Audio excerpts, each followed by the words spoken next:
पर पादुकाभ्य आचार्य सिद्धेश्वर पादुकाभ्यो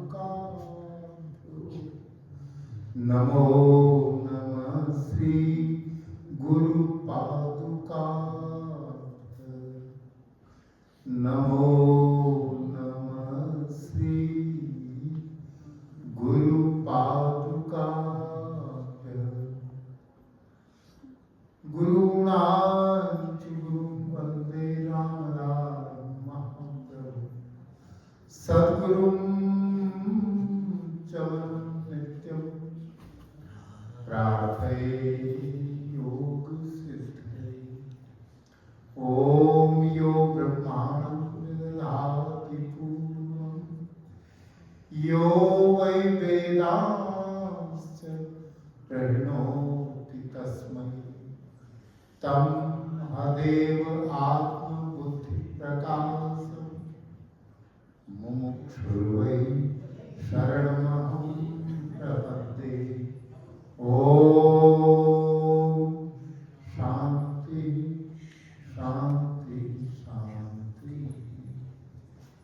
करुणा सागर सदैव वंदनीय परम पूजनीय श्री सद्गुरुदेव भगवान करुणामयी जगत जननी परम्परा सद्गुरु माता हिमालय की सूक्ष्म दिव्य योगात्माओं योग प्रभु जी के प्यारे प्यारे भक्तों, श्री प्रभु जी की अपरंपार कृपा से हम सबको आज परम पूजनीय श्री सद्गुरु माता जी के दिव्य अवतरण दिवस पर इस योग साधनाश्रम टिकरी के दिव्य योग दरबार में श्री प्रभु जी की योग महिमा और उनकी लीला कथाओं का पावन सत्संग प्राप्त हो रहा है। पढ़ें सुनें अनुमोदन करें। सत्संग के बारे में कहा गया है, पढ़ें सुनें अनुमोदन करें, या तो अपने इष्ट की लीलाओं को पढ़ें या उनको सुने, और अगर पढ़ भी नहीं सकते सुन भी नहीं सकते तो उन लीलाओं का, उन महिमा के गुणगान का समर्थन करें, अनुमोदन करें, दूसरों को भी उस मार्ग पर चलने के लिए प्रेरित करें। आपके सानिध्य से, आपके संस्कार से यदि किसी को भी लाभ प्राप्त हुआ तो आपके जीवन की एक बड़ी सफलता मानी जाएगी। सद्गुरुओं के प्रभाव से देखिए, ये संस्कारों के बीज सद्गुरु बो देते हैं, लेकिन जहां पर उर्वरा मिट्टी होगी, जो जिस खेत की मिट्टी उपजाऊ होगी, उसमें बीज अंकुरित हो जाते हैं। पात्रता होनी चाहिए। पात्र अगर हो तो गुरु की जो प्रेम वर्षा है, उस करुणा के जल से वो भर जाता है। तो ये जो, और गुरुदेव जब बीज वपन करते हैं, संस्कारों के बीजों को, ज्ञान के बीजों को बोते हैं।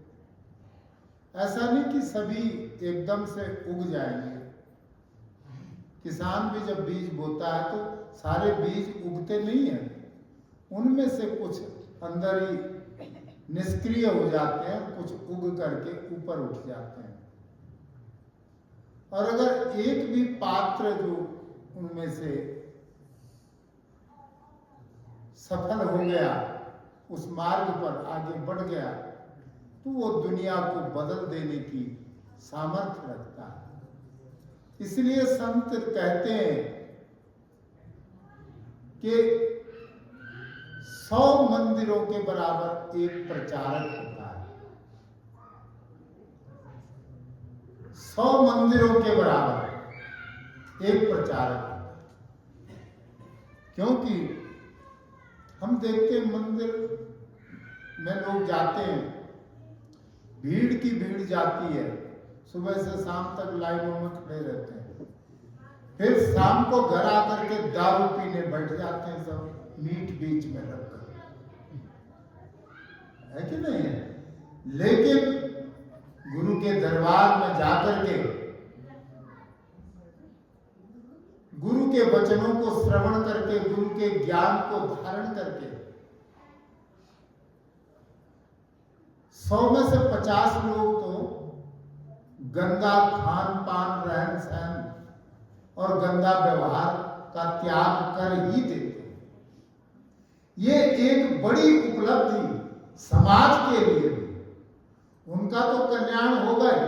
अगर 100 में से 50 लोग भी गुरु की कृपा से, गुरु के ज्ञान के प्रभाव से शराब आदि का सेवन करना छोड़ देते हैं, जुआ आदि का, तो इतने घरों में शांति आ जाती है, खुशहाली आ जाती है, स्थिरता आ जाती है, सारा वातावरण खुशनुमा हो जाता है। क्योंकि जब तक गंदा खान पान था, कलह क्लेश, लड़ाई झगड़ा, मारपीट, वो सब गुरु कृपा से, गुरु के ज्ञान से सारी चेंजिंग आ जाती है। सारा वातावरण हम अपने को ही देखें कि गुरु चरणों में आने से पहले हमारा खान पान, रहन सहन कैसा था, क्या था। ये गुरु की कितनी बड़ी कृपा हम सब पर है। और सदगुरु ने जो ये योग का मार्ग दिखाया है, ये तो एक प्रकार से ये देखिए आप कि घर्षण के सिद्धांत पर आधारित है। जब दो चीजों का टकराव होता है, दो भिन्न भिन्न वस्तुओं का, जब दो पदार्थों का, तो एक अग्नि से प्रकट होती है। उसी प्रकार से ये जो हठ योग है, इसकी साधना से मनुष्य की सोई हुई सुप्त शक्तियों के केंद्र एक्टिवेट हो जाते हैं, जागृत हो जाते हैं। इन्हीं शक्ति के केंद्रों को चक्र कहा जाता है। जहां जहां पर ये जो इड़ा, पिंगला और सुषुम्ना, इड़ा और पिंगला जहां पर क्रॉस करती हैं, वहां पर शक्ति के केंद्र, और वो जो शक्ति के सुप्त केंद्र हैं, वो हठ योग की साधना से तत्काल एकदम से जागृत हो जाते हैं वो केंद्र। आदि शंकराचार्य जी कहते हैं अपने शिष्यों को उपदेश देते हुए, शेते सुखम कस्तु समाधि निष्ठो जागरति को वा सद सद विवेकी। शिष्यों ने पूछा, हे गुरुदेव, इस संसार में सुख पूर्वक कौन सोता है? शंकराचार्य जी जवाब देते हैं, जो समाधि निष्ठ योगी है, वही वास्तव में सुख की नींद सोता है। और शिष्य पूछते हैं कि जागृति को हुआ, और जागा हुआ कौन है? बोले, जो सद सद विवेकी, सत्य और असत का विवेक रखता है, उचित और अनुचित का बोध जिसको है, वही वास्तव में जागा हुआ है। के शत्रवसंति निजेंद्रियाणि तान्येव मित्राणि जितानि यानि। और शत्रु कौन है? अपनी ही इंद्रियां। लेकिन अगर वो इंद्रियां बस में है तो प्रवृत्तियां ही हमारी मित्र भी है। और विद्युत चरम किम धन यौवनाय दानम परम किम च सुपात्र दत्तम। कहते हैं कि बिजली के समान चंचल चलायमान क्या है? शंकराचार्य जी कहते हैं कि धन, यौवन और आयु ये बिजली के समान चंचल है, तीव्रता से क्षीण होने वाले, तेजी से।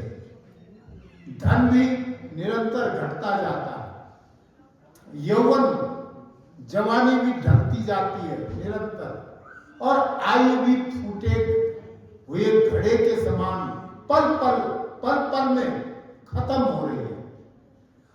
हर मनुष्य एक एक पल में मृत्यु की ओर बढ़ता चला जा रहा है। कोई कहता है मैं 60 वर्ष का हो गया, कोई कहता है मैं 65 वर्ष का हो नहीं गया, वो 65 वर्ष मर गया, खत्म, लिस्ट से कट। वो तो कट हो गया ना, वो तो गया, खत्म है। अब तो वही बाकी है जो बाकी रह गए, उतने वर्ष की उम्र समझिए। जितने वर्ष शेष रह गए हैं, हमारी उम्र उतनी ही है।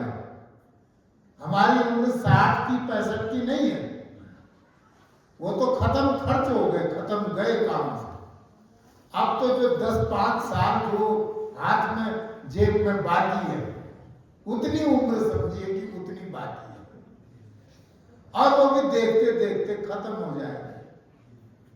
और आयु कैसे बीत रही है कि बीती रात दिवस फिर आया, दिन बीता फिर आई रात, सदा यही क्रम चलता रहता, नित्य सांझ है नित्य प्रभात, कभी ग्रीष्म है कभी शिशिर है, कभी बसंत कभी बरसात, इसी चक्र में बुद्धू जीव को नचा रही है आशावाद।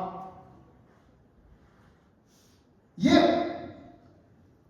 रात बीत गई, फिर दिन आ गया, फिर दिन बीत गया, फिर रात आ गई। गर्मी की ऋतु बीती तो बरसात आ गई, बरसात बीती तो सर्दी आ गई, सर्दी बीती तो बसंत ऋतु आ गई। और इन्हीं सब उसमें, लेकिन मनुष्य की जो आशा और तृष्णाएं हैं, उनका जाल निरंतर बढ़ता ही जा रहा है। कहते हैं कुआ दरिद्रो ही विशाल तृष्णा, कि इस संसार में सबसे ज्यादा दरिद्री कौन है? शंकराचार्य जी कहते हैं जिसकी इच्छाएं अथाह तृष्णाएं हैं, जिसकी कामनाएं अथाह हैं, असंख्य इच्छाएं जिसकी हैं, वो सबसे ज्यादा दरिद्री है। और सद्गुरुदेव भगवान योग साधनों के द्वारा, योग संजीवनी के द्वारा हमारी इच्छाओं को समाप्त करते हैं, हमारी आवश्यकताओं को अपनी कृपा से पूरी करते हैं, और हमारी अनंत इच्छाओं को खत्म करके हमें शांति का खजाना प्रदान करते हैं। इसीलिए योग की जितनी भी विधियां हैं, उन विधियों में गुरु भक्ति योग सबसे ऊपर है। जब जब भगवान का अवतार इस धरती पर होता है, भगवान अकेले नहीं आते, वो भगवती को साथ लेकर के आते हैं।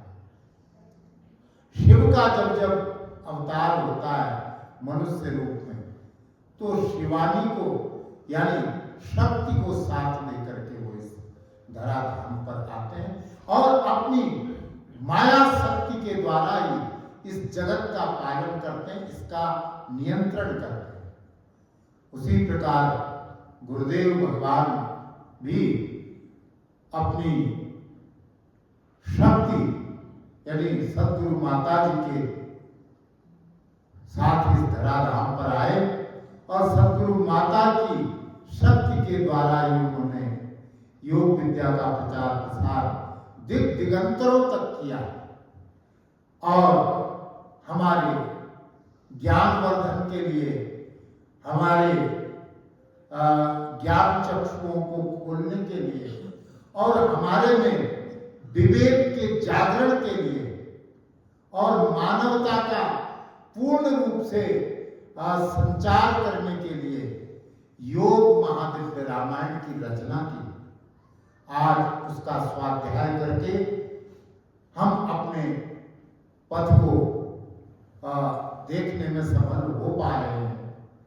हमारा मानव जीवन का उद्देश्य क्या है, हमारा मार्ग क्या है और हमारी मंजिल क्या है और हमारा साधना का क्रम क्या होना चाहिए, हमारा व्यवहार कैसा होना चाहिए, लोक में कैसा होना चाहिए और परमार्थ में, अध्यात्म में हमारी जो साधना का क्रम है वो कैसा होना चाहिए, ये सारा ज्ञान, ये सारा जो मार्गदर्शन है गुरुदेव भगवान ने योग महादिव्य रामायण में विस्तार से इसको बताया है। और कोई भी इस तरह का उन्होंने छोड़ा नहीं है, इस तरह की कोई भी शंका जिसका समाधान उन्होंने योग महादिव्य रामायण में न किया।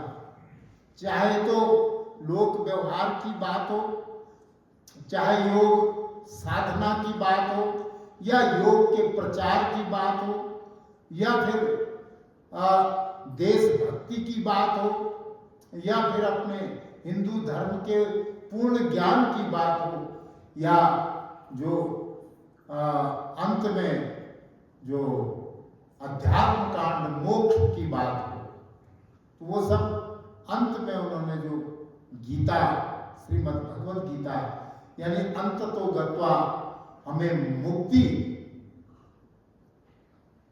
अंत तो गत्वा हमें जो है मोक्ष के साधन को ही अपनाना है, उसी को सर्वोपरि रखना है और उसके लिए अंत में उन्होंने श्रीमद् भगवद गीता की व्याख्या प्रस्तुत की। तो हम अपनी ये एक प्रकार से इन्हें कहते हैं कालजयी रचनाएं। कालजयी रचना क्या होती है ये समझने की बात है। वैसे तो इस देश में और पूरे विश्व में कई लोगों को नोबेल पुरस्कार मिल चुके हैं, लेकिन आम आदमी के लिए नोबेल पुरस्कार जिन पुस्तकों पर उनको मिले हैं, बहुत से लोग, अधिकांश लोग जानते ही नहीं कि वो कौन सी पुस्तक है या वो लोग कौन है जिनको नोबेल पुरस्कार मिले हैं। बड़ी बड़ी पुस्तकें लिखी गई हैं, लेकिन वो अगर हमारे किसी काम की नहीं है तो उनका हमारे जीवन में कोई बहुत ज्यादा मूल्य नहीं है। असल में कालजयी रचना उसे कहते हैं कि जिसकी प्रासंगिकता और जिसका लाभ, क्विक एक्शन, तुरंत लाभ आम आदमी को लाखों साल तक, हमेशा जब तक सूर्य चंद्रमा है तब तक सडनली किसी भी आकस्मिक परिस्थिति में जो हमें जो ग्रंथ हमें राहत पहुंचाता हो, हमें स्वस्थ कर देता हो, हमें शांति दे देता हो, तो ऐसी जो रचनाएं होती हैं वो कालजयी कहलाती हैं। वैसे तो हजारों नावल लिखे गए, हजारों नाटक लिखे गए, पर उनका उतना महत्व नहीं है मानव जीवन में जितना गीता का महत्व है, जितना रामायण का महत्व है, योग महादिव्य रामायण का महत्व है, जितना वेदों का महत्व है, जितना उपनिषदों का महत्व। अब रात को आपको कोई समस्या हो जाए, कोई बेचैनी हो जाए, या किसी प्रकार की टेंशन हो जाए, आप उठो, रामायण खोलो रात को और उसके दो दोहों का बड़े प्रेम से पाठ करो और फिर चित्त सो जाओ। ये डाइट देता है तुरंत, क्योंकि ये इनको कहते हैं जिन पर काल का कोई प्रभाव नहीं होता, समय का और काल का, समय का, देश काल और परिस्थितियों का जिन ग्रंथों पर कोई असर नहीं होता, वो हर समय, हर जगह, हर स्थान में, हर गांव में, हर नगर में, जंगल में, आपके जन आबादी में और रात में और दिन में, हर जगह आपको जो है राहत देते हैं, डाइट देते हैं और आपको तत्काल जो है आपको आराम देते हैं। तो इस तरह के जो ग्रंथ, उनको कालजयी रचना कहा जाता है। तो योग महादिव्य रामायण एक कालजयी रचना है। इसका आज ही फायदा नहीं है, आज भी फायदा, 1,00,000 साल बाद भी वही फायदा होगा जो आज होगा, 1 करोड़ साल बाद भी वही फायदा मिलेगा जो आज मिल रहा है।